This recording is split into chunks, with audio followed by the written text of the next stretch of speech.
어디서부터 시작이 됐는가? 풍배군사 우사를 이끌고 삼천무리를 이끌고 신단수가 있는 곳에 정착을 해서 신시를 만들었습니다. 농경을 시작을 하면서 거기서부터 한민족이 시작이 됐다.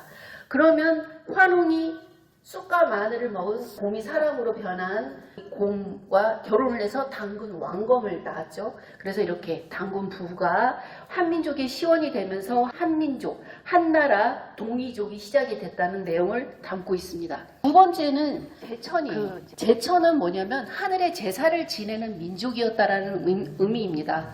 여신이 누구일까요? 그동안 우리나라에도 창조의 여신이 있었나라는 생각이 들죠. 근데 창조의 여신이 구전되어서 지역마다 있었습니다. 제주도에서는 설문대 할망이라고 하고 마고여신이라고 합니다. 흔히 말하는 삼신할머니가 마고여신이라는 그런 얘기가 있습니다. 성황당에 금줄, 은줄을 이렇게 매달아서 놓고 제사를 지냈고 천하대장군, 지하여장군 그리고 장독대에 이렇게 정화수를 떠놓고 하늘에 비는 그런 문화가 왕을 중심으로 해서 옛날부터 있었다라는 것입니다. 이런 하늘의 제사를 지내는 문화가 조상을 섬기는 그런 문화까지 발달이 돼서 조상님에게 제사를 지내죠. 이런 제천의 문화가 우리나라에는 있었습니다. 세 번째는 대망입니다. 이스라엘에는 메시아 사상이 있었죠. 예수님이 와서 우리를 구할 것이다 라는 메시아 사상이 있었는데 한민족에도 더감유록과 정감록에 메시아가 와서 미륵불이 와서 정도령이 와서 우리를 구해줄 것이다 라는 사상이 있었습니다. 이런 사상을 바탕으로 해서 미륵과 정감록에 해당하는 미륵사상, 정도령 사상이 있어서 한반도에 근간을 이루는 메시아 사상이 존재했다라는 것입니다. 4번, 5번, 6번은 그럼 이런 한민족은 하늘이 어떻게 준비를 했고 그런 민족성을 이끌어 왔는가에 대한 내용을 담고 있습니다.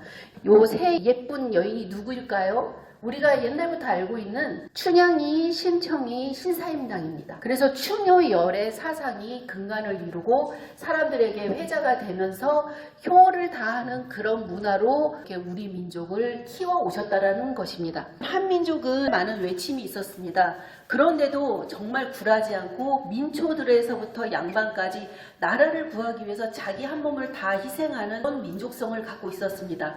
우리가 잘 알고 있는 이순신 장군부터 해서 살생을 하면 안 되는 승병까지, 그 다음에 의병, 독립투사, 이 모든 사람들이 한반도에서 외침에 의해서 굴복하는 게 아니라 강인한 정신력으로 이끌고 이 민족을 이 한반도에서 세우고 나온 그런 강인한 정신력이 있었던 민족이라는 것입니다.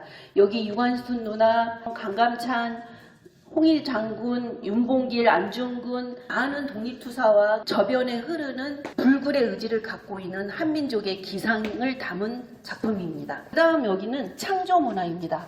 여러분 그냥 단순하게 만들어진 게 아니라 백성들을 너그럽게 사랑하고자 하는 세종대왕의 그 넓은 마음으로 한글이 창제가 됐습니다.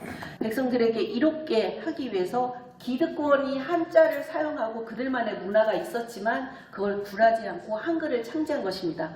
그리고 신체 요절이라는 최초 서양보다 400년이나 앞선 금속활자를 만들어서 그 불경을 찍어서 후대에 교육을 했습니다. 그리고 그 도자기 문화, 그때 당시 나무만 떼가지고 천도까지 올려서 청자, 백자를 구워내는 높은 과학기술을 갖고 있었던 것입니다. 그 외에도 추국이 특히 하늘에 별자리를 운영을 해가지고 농경문화와 항해술에 활용을 했습니다. 이런 우수한 과학 문명을 갖고 있었던 민족이라는 것입니다. 그러면 한민족을 통해서 하늘 부모님은 어떠한 사상을 가지고 키워 나오시고 또 한반도에 독생녀와 재림 메시아를 준비하게 했는가에 대한 내용을 담고 있습니다. 여기 보면 하늘에 둥둥 떠 있는 게 있죠.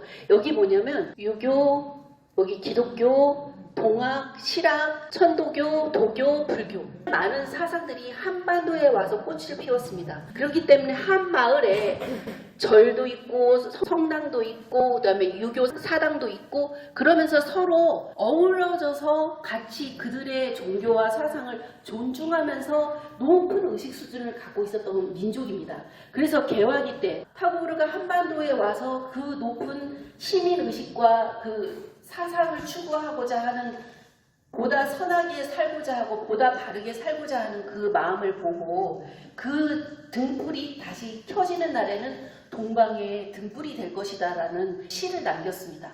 이러한 사상적인 배경 위에 독생녀 참어머님은 이 조원모 할머니와 홍순애 대모님이 같이 그런 사상 기반 위에 성장을 하셨다라는 얘기를 담고 있습니다.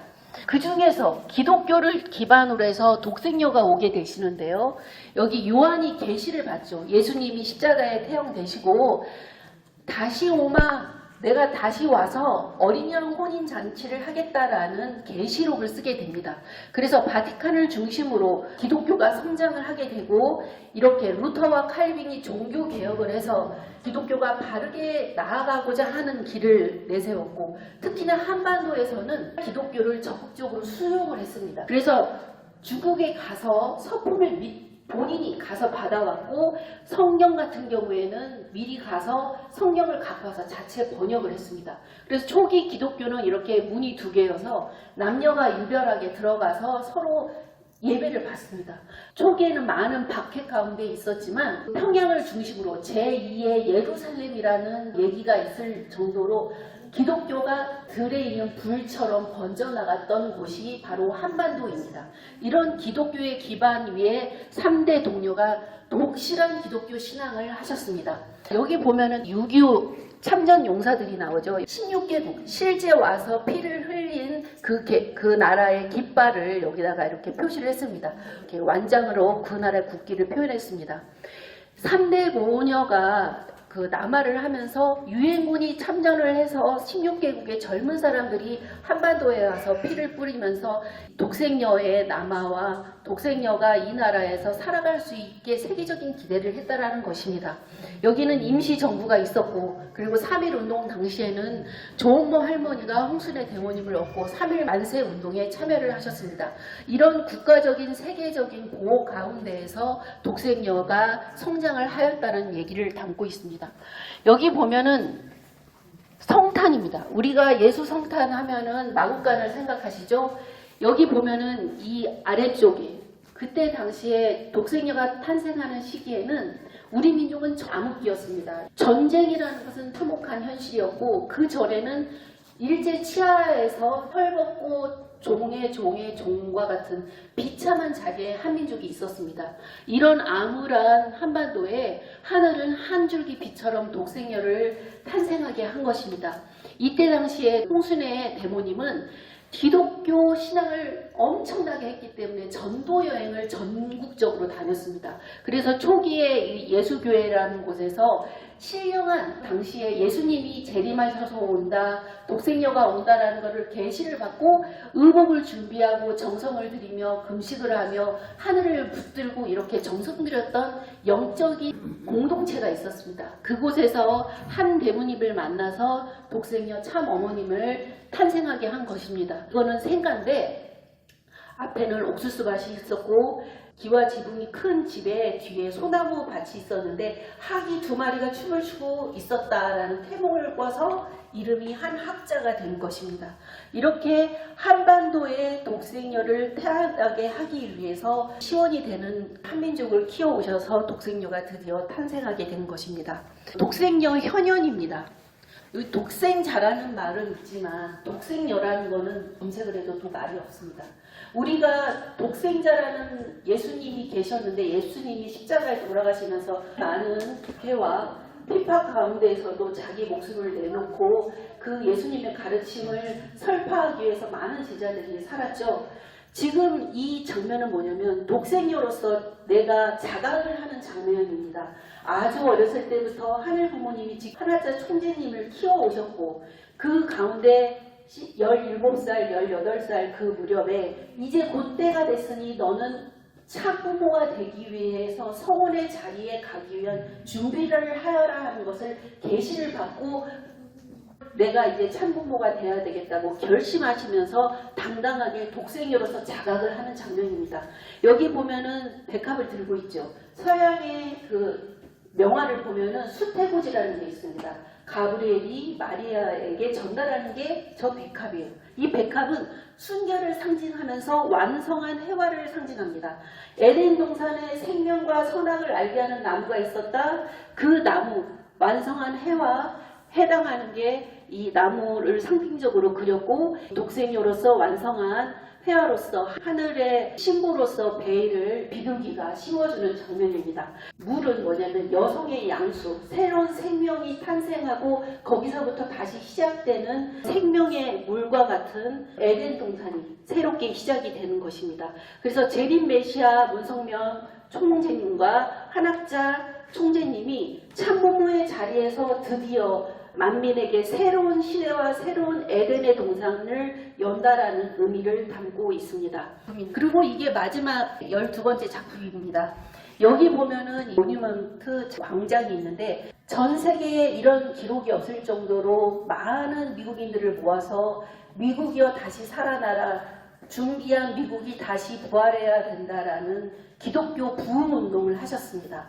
그리고 이렇게 깃발이 있는데 7개 대륙과 7개 종단을 다시 부활하시면서 참부모의 사상을 가지고 천심원의 영적인 기반과 영적인 부활 운동과 함께 천인국을 선포하시면서 하늘 부모님이 직접 치료하는 시대를 여신 것입니다. 이제까지 역사상 이런 일이 없었습니다. 내가 어떻게 준비하고 하늘 부모님과 함께 되고자 하는가에 따라서 이제 하늘 부모님이 온전히 이 지구에 또 이 지상에 사탄의 세력을 물리치고 한 사람 한 사람 개인에게 찾아와서 1:1 문답을 하는 그런 시대를 열어주셨다는 것입니다.